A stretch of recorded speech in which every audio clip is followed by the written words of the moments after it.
ٹھیک ہے. وقار احمد امان ہے مظفر آباد سے. ایک پروگرام میں آپ نے فرمایا تھا کہ مردوں سے بات ہو سکتی ہے، جبکہ قرآن پاک میں سورہ فاتر آیت نمبر 22 میں اللہ تعالیٰ نبی اکرم صلی اللہ علیہ وآلہ وسلم سے فرماتے ہیں اور آپ قبروں میں مردوں کو نہیں سنا سکتے. آپ پوری آیت پڑھیں تو آپ کو سمجھ آ جائے گی کہ یہ مردے زندہ مردے ہیں. ٹھیک ہے. نبی کریم قبرستانوں میں واعظ نہیں کرتے تھے. جن کو واعظ کرتے تھے وہ بظاہر زندہ ہیں لیکن وہ مر چکے ہیں، ان کی روحیں مردہ ہیں اور ان کے وجود روحوں کی قبریں ہیں.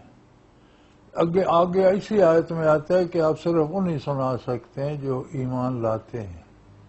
ٹھیک ہے. اس کا مطلب ہے جو ایمان لاتا ہے وہ زندہ ہے، جو کفر پہ رہتا ہے اللہ کے نزدیک وہ مردہ ہے. یہ ان مردوں کی بات. بالکل ٹھیک. اور یہ اسماء کی بات ہو رہی ہے. لا تسمع عربی میں اسماء اسے کہتے ہیں جسے سن کر اس پر عمل کیا جائے. صحیح. سما کہتے ہیں خالی سننے کو. آپ کو عربی گرامر کا نہیں پتا. اسماء کہتے ہیں سن کر عمل بھی کیا، یہ اسماء ہے. صحیح.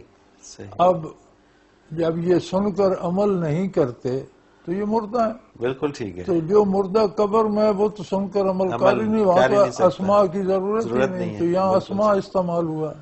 بالکل صحیح ہے. بالکل ٹھیک ہے. تو بھائی یہ کام علماء کا ہے. آپ ایسے سوال جو نہیں، لیکن ان کے لیے دیکھیے نا، علماء سے ہی انہوں نے سن رکھے ہیں اور اسی کو کلیئر کرنا چاہ رہے ہیں. بھائی یہ ترجمہ اور تفسیر، یہ اکرم التراجم پڑھیں یا اکرم التفاسیر پڑھیں، حل ہو جائے گا. بالکل صحیح ہے. بالکل ٹھیک ہے.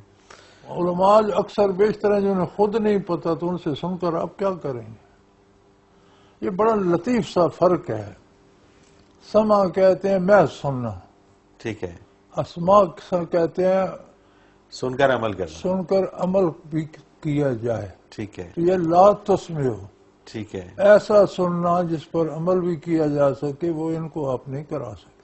صحیح. ان کا دل کفر میں ڈوبا ہوا ہے. بالکل ٹھیک. اور ان کو کرا سکتے ہیں جو ایمان قبول کرتے ہیں. صحیح. بالکل صحیح.